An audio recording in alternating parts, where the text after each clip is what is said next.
Ben, for loads of people, this isn't actually an issue of money. For Intel, it's an issue of technology, and it's an issue of no customers.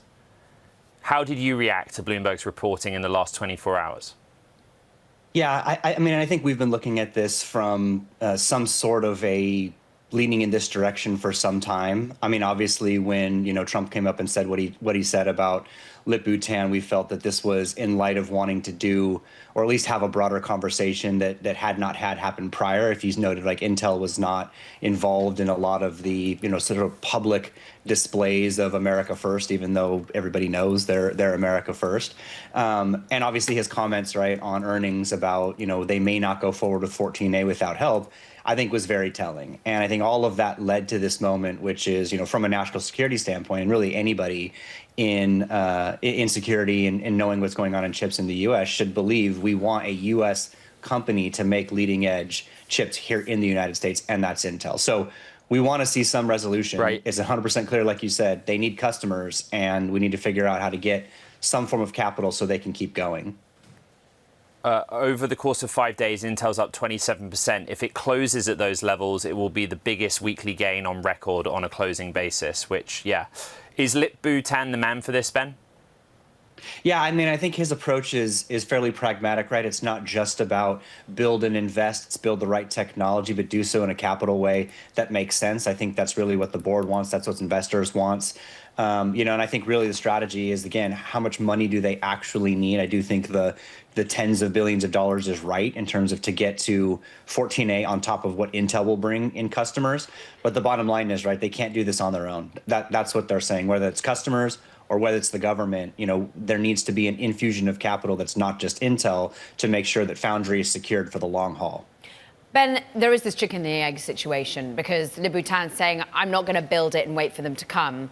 They've got to tell me that the demand is there. Does in some way taking equity by the US government incentivize others to get behind the government and say, we'll buy them, we'll take them if indeed you do innovate and get that 14A out there?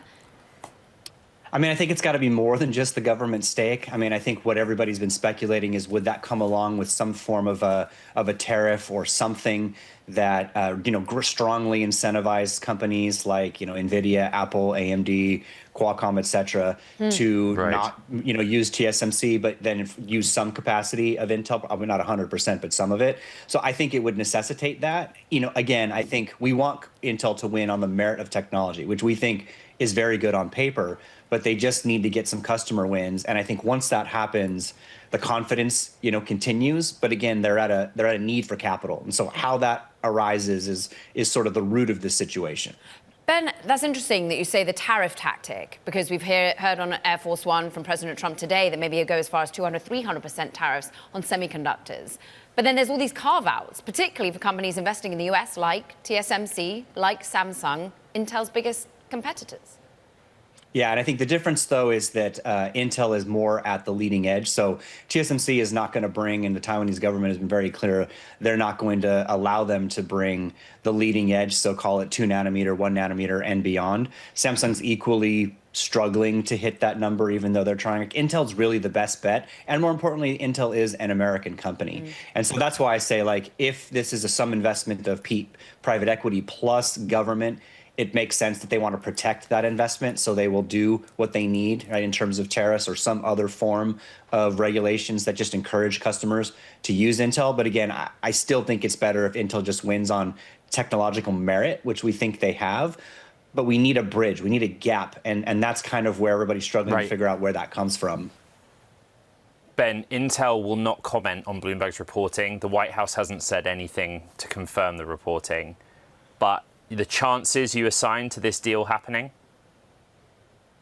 Oh, it's a good question. I mean, I think it really comes down to would they believe that they could structure this in a way that's fair, whether that's divesting of shares, right, or paying that back, like some of the ways where you've seen them when they have to do investments in companies.